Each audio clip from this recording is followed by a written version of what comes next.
Ready, set, secure. Hello everyone, and welcome to the second video for planning for a successful SIEM. Excited to have you here. And so today we're going to talk a little bit about the importance of logging standards. So for those of you that watched the first video, we talked about what data should I be bringing into my SIEM. So today, as we talk about logging standards, we're going to talk a little bit more about how do I make sure I'm bringing in the right data into my SIEM. So as we get into why do we need logging standards, we'll look back at what the foundational data sources are from our previous video. So within each of these, most of these types of devices are going to be highly configurable as far as the types of devices and the logging level for each of these. So by adding a logging standard, we will make sure and kind of ensure we're bringing in the data we need for our investigations. So let's dig into a little bit more what we should include in our logging standards. So when we're looking at what should be in our logging standards, really we're going to be looking at the scope of devices, or what devices we're talking about for that particular logging standard, our time, and the different logging levels or logging configuration. So let's dig into each of these a little bit more. So when we talk about the scope of devices, we will be kind of talking about what data source are we talking about here? What log type are we talking about? Are we talking about a firewall log? Are we talking about Windows event logs coming off of servers? What are we referring to with this particular logging standard? We also want to define explicitly what devices should be sending to my SIEM. So using the previous example of firewalls, maybe we only want external facing firewalls. We don't want our internal firewalls in our SIEM to cut on cost. Maybe we only want production servers. We don't care about our dev and test servers. So clearly defining the scope of devices of what should be sending to your SIEM is very important. Arguably the most critical thing to get right as far as bringing data into your SIEM is going to be your time.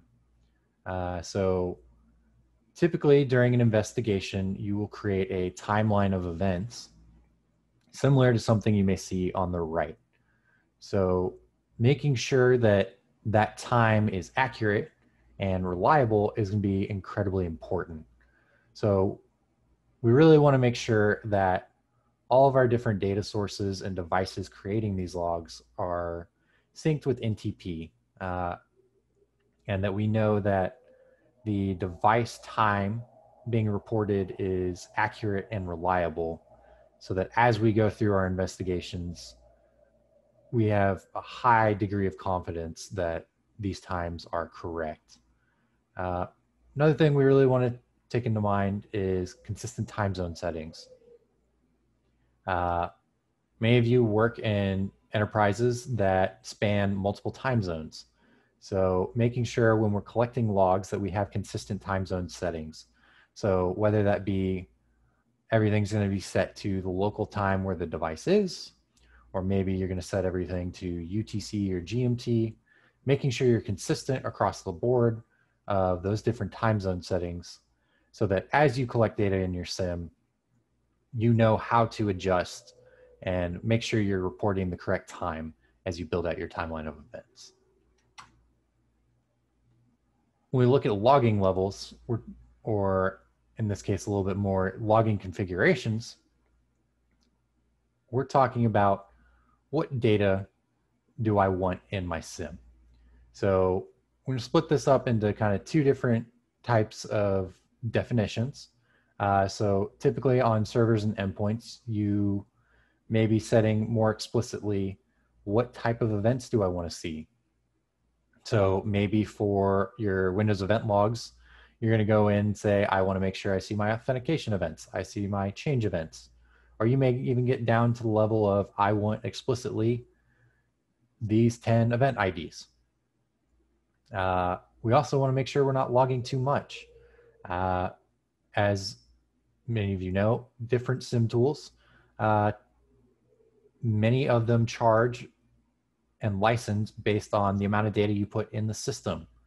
We also don't want to add too much extra noise for you to have to search through to find the data that's relevant to you. So making sure we're not logging noise in our SIEM is very important to make sure we can identify what we really care about. Similar type of thought, maybe you set an explicit level of what type of messages you want to see. So on many types of network devices, you may be given options like error, warning, info, debug, making sure we pick the correct level to receive the logs we want. But again, not too much so that we don't add a bunch of noise into our SIEM.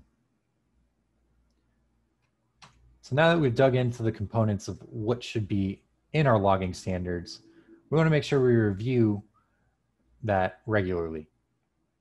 So as things change, as your use cases change within an organization, you want to make sure you do a regular review of your logging standards to see if there's any changes that are required.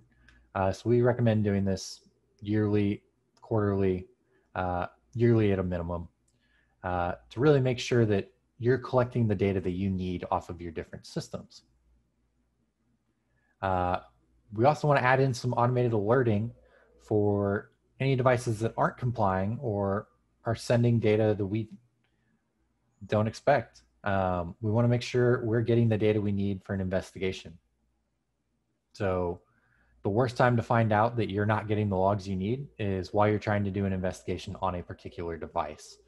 So having an automated alert and knowing up front that you're not getting the data you need is critical to making sure you have efficient incident response processes.